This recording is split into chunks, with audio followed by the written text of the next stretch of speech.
안녕하세요. 반갑습니다. 주식가 인열의 그대에게 이정열입니다. 자, 오늘 5월 17일 현재 시각은 6시 20분을 지나고 있습니다. 지난 생명과학이고요. 시청하시기 전에 구독과 좋아요 부탁드릴 수 있도록 하겠습니다. 일단 주가가 반등 흐름들, 거래량들이 동반되면서 강하게 반등을 해줬습니다. 이전에도 주가가 좀 흘러내리다가 반등이 좀 나온 적이 있었고 주종을 받다가 반등. 그리고 이제 시적 모멘텀이 조금 빠지는 실젠들. 그러니까 실적에 대한 우려감들이 반영되면서 뭐 시장도 좀 안 좋았었고 주가가 좀 흐름들을 좀 보여준 적이 있었거든요. 당시에 실적 발표가 되지 않았다라는 게 가장 큰 리스크였다라고 말씀을 드렸던 게 일단은 실적이 대폭 적자가 날까봐 뭐 일단 적자 회복을 좀 기대하기는 어려울 것 같고 여러 가지 요인들이 좀 있는 상황들이지만 모멘텀이 분명히 있는 상황들이지만 기대감들을 반영을 시키다가 실적에 적자가 나왔던 거를 반영을 시키면은 주가가 하락할 수 있기 때문에 일단은 1분기 실적은 지켜보면서 결정을 하자.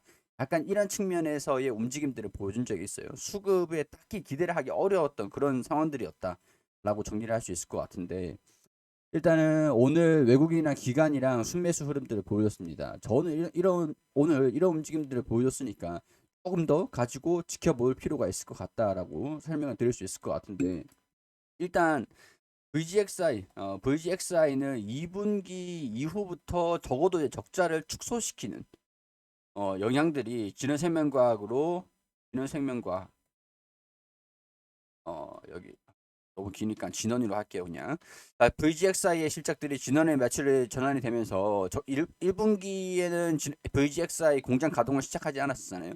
한 4월 말 5월부터 공장 가동을 시작했던 걸로 판단이 되고 뭐 그전에 조금씩 늘어나고 있었는데 본격적으로 수주가 늘어났던 게 5월부터잖아요.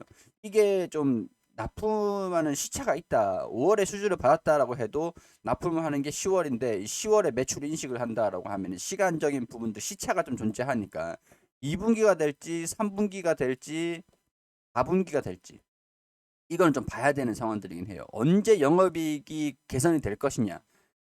그렇게 되면은 VGX가 1조까지 매출이 나온다라고 하면은 진해생명과학이 몇십 년 만에 한 십몇 년 만에 흑자가 난다. 이 기대감인 거거든요, 지금.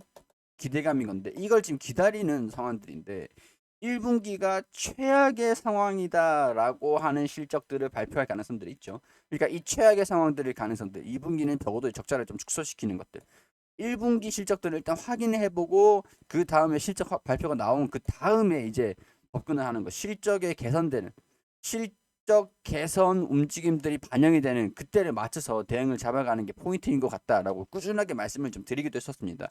1분기를 기대를 해보기엔 좀 어려울 것 같아라고 설명을 계속 드리긴 했었는데 뭐 간간히 저는 기대를 해볼래요라고 말씀을 하시던 분들도 계셨지만 1분기 실적이 일단 나왔어요. 자, 2022년 1월 1일부터 27기, 3월 31일까지 2022년 1월부터 1분기 실적입니다. 1분기 실적인데, 지난 실적들을 보면은 적자가 영업이익, 손실, 적자가 31억 원 가량이 나왔었어요. 여기 보면, 영업이익에 대한, 여기 보면은, 분기, 어, 여기 보면 여기 42억 원이라고 표시가 되어 있잖아요. 영업이익 42억 원 마이너스 이 작년 1분기입니다. 작년 1분기. 작년 1분기 32 반올림을 해서 32억 원이라고 표현이 된 거인데 자, 이번엔 67억 원 반올림 하면은 또 68억 원 정도가 마이너스가 나겠죠. 그러면은 여기서 영업이익이 68억 원, 68억 원, 매출액이 당시에 이제 92억 원 수준이었는데 92억 원 수준이었는데 119억 원, 120억 원이 되겠죠. 그러면은 매출액은 증가가 됐는데 영업이익은 마이너스를 지속을 하고 있다. 근데 이제 최근에 2분기, 3분기 대비해 가지고 마이너스 적자를 소폭 축소를 시켰어요. 매출액도 증가를 시켰습니다. 일단 아무래도 이런 전분기 대비해 가지고는 매출액이 증가가 회복이 됐다. 이런 부분들은 긍정적인 요인들. 2분기도 그렇고 3분기도 그렇고 매출액이 좀 증가가 될 수 있겠구나라는 실적에 대한 기대감에 좀 더 힘을 실어줄 수 있는 요인들이 될 수는 있을 것 같아요. 근데 작년 대비해 가지고 일단 1분기 출발 자체가 적자폭을 확대를 해서 출발했다라고 하는 것들은 부정적인 내용들이죠.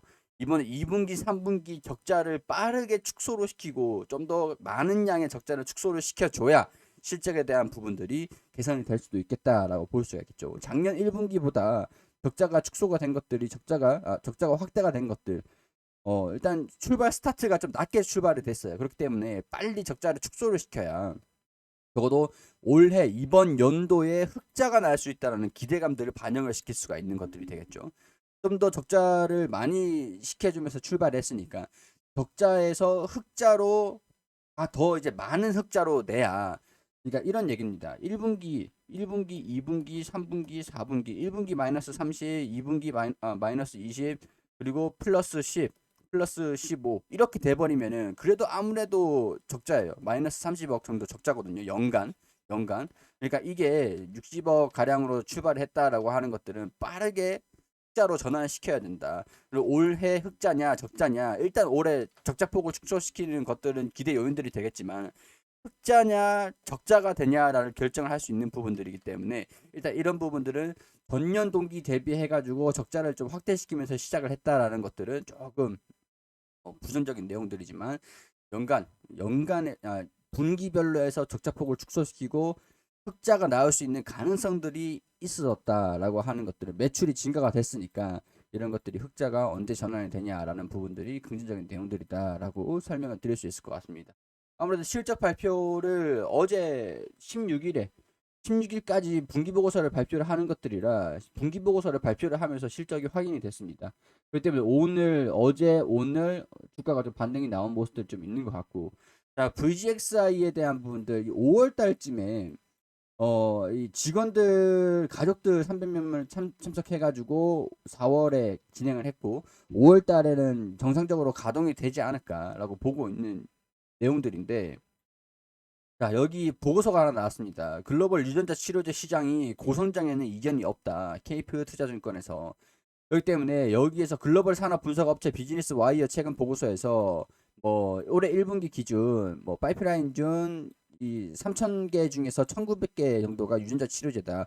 그렇기 때문에 VGXI의 원료를 납품을 받아야 될 플라스미드 DNA를 납품을 받을 수밖에 없을 것이다. 이런 내용들이에요. 전체적으로 요약을 좀 해드리면, 미국 텍사스 소재의 VGXI 구공장과 신공장 견역 실사를 진행을 했는데, 구공장은 700리터 규모 플라스틱 DNA 그리고 mRNA 원료 생산 시설을 보유 중이고 이미 활발하게 가동을 하고 있다라는 내용들이었고, 유전자 치료제 개발 업체들과 생산 수주 논의가 진행되고 있다. 이게 지금 좀 부각이 된 것 같아요.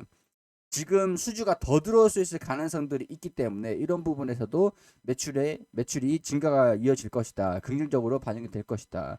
신공장 준공을 할 때쯤 되면 더 높은 이제 이 할인율을 해소를 시킬 수 있을 것이다. 디스카운트를 해소를 시킬 수 있을 것이다.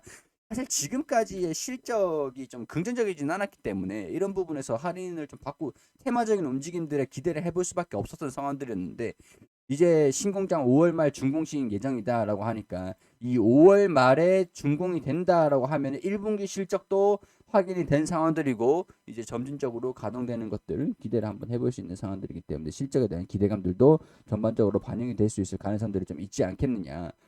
코로나가 좀 위축이 되고 있다라는 것들은 부정적인 내용들. 근데 그래도 이 파이프라인 이 치료제 3,579개 중에서 1,986개가 절반 과반수가 유전자 치료제이기 때문에 VGXI의 유전자 플라스미드 DNA 연료가 좀 필요하다라는 것들은 긍정적인 내용들이 될 수가 있다. 이렇게 정리를 할 수가 있겠죠. 여기 보면은 알데브론하고 기술 침해 소송이 좀 진행이 되고 있는데 이것도 염두를 좀 해두셔야 될 것 같아요. 어떤 요인이 반영이 될 수 있을지는 모르겠지만 이게 좀 결과가 나오면은 일단 아무래도 할인율 이것 때문에 디스카운트를 받고 있다라는 것들이 할인되는 근거가 소멸된다. 그런 것들 재료 소멸이라고 보시면 될 것 같습니다. 5월 준공식 이후에 신공장의 캐파가 매출로 실현되는 시점에서 해소가 가능하다. 그게 2분기냐 3분기냐라는 기대감들이 반영이 되고 있고 VGXI가 총 1조 규모의 매출을 달성을 할 수 있는 캐파를 가지고 있으니까 이런 신공장에 대한 부분들도 본격적으로 이 주가가 반영이 되는 이런 긍정적인 요인들이 강하게 이번에는 좀 반영이 되기를 바라봐야 될 것 같다 라고 정리를 해드릴 수 있을 것 같습니다. 기술적인 부분들을 봤을 때는 조정을 계속 이런 식으로 받고 있습니다. 뚫어줘야겠죠. 이 부분 조정을 받고 있었던 이 구간을 뚫어주면서 이 상단 부분에서 놀아줘야 돼요. 여기 이 부분에서 자, 이렇게 움직임들을 좀 보여주는 것들을 확인을 해주면서 평균 단가를 계속 지속적으로 관리를 하고 내가 이제 손실 구간에서 수익 구간으로 전환이 됐다. 그럼 이제 비중을 조금 확보를 좀 해놓으셨다가 조정을 받으면 평균 단가를 한 차례 더 낮추는 그런 전략들이 중요할 것 같습니다. 만약에 올라가는데 난 여기서 이제 수익 구간이야. 그럼 비중을 어느 정도 소폭 정리를 하고 여기서 또 조정을 받는다라고 하면 여기서 또 대응을 받을 수 있는 여기서 정리를 살짝 비중을 축소를 한 거를 가지고 정리를 해서 평균 단가를 한 차례 더 낮추는 게 이런 게 기술적인 그 대응이다. 라고 정리를 할 수 있겠죠. 이런 부분들도 같이 참고로 하셔가지고 대응을 순차적으로 좀 잡아가시면 좋을 것 같습니다. 이런 내용들은 개인적인 생각들을 말씀을 드리는 것들이니까 투자 판단은 여러분들이 해주시기를 당부드릴 수 있도록 할게요.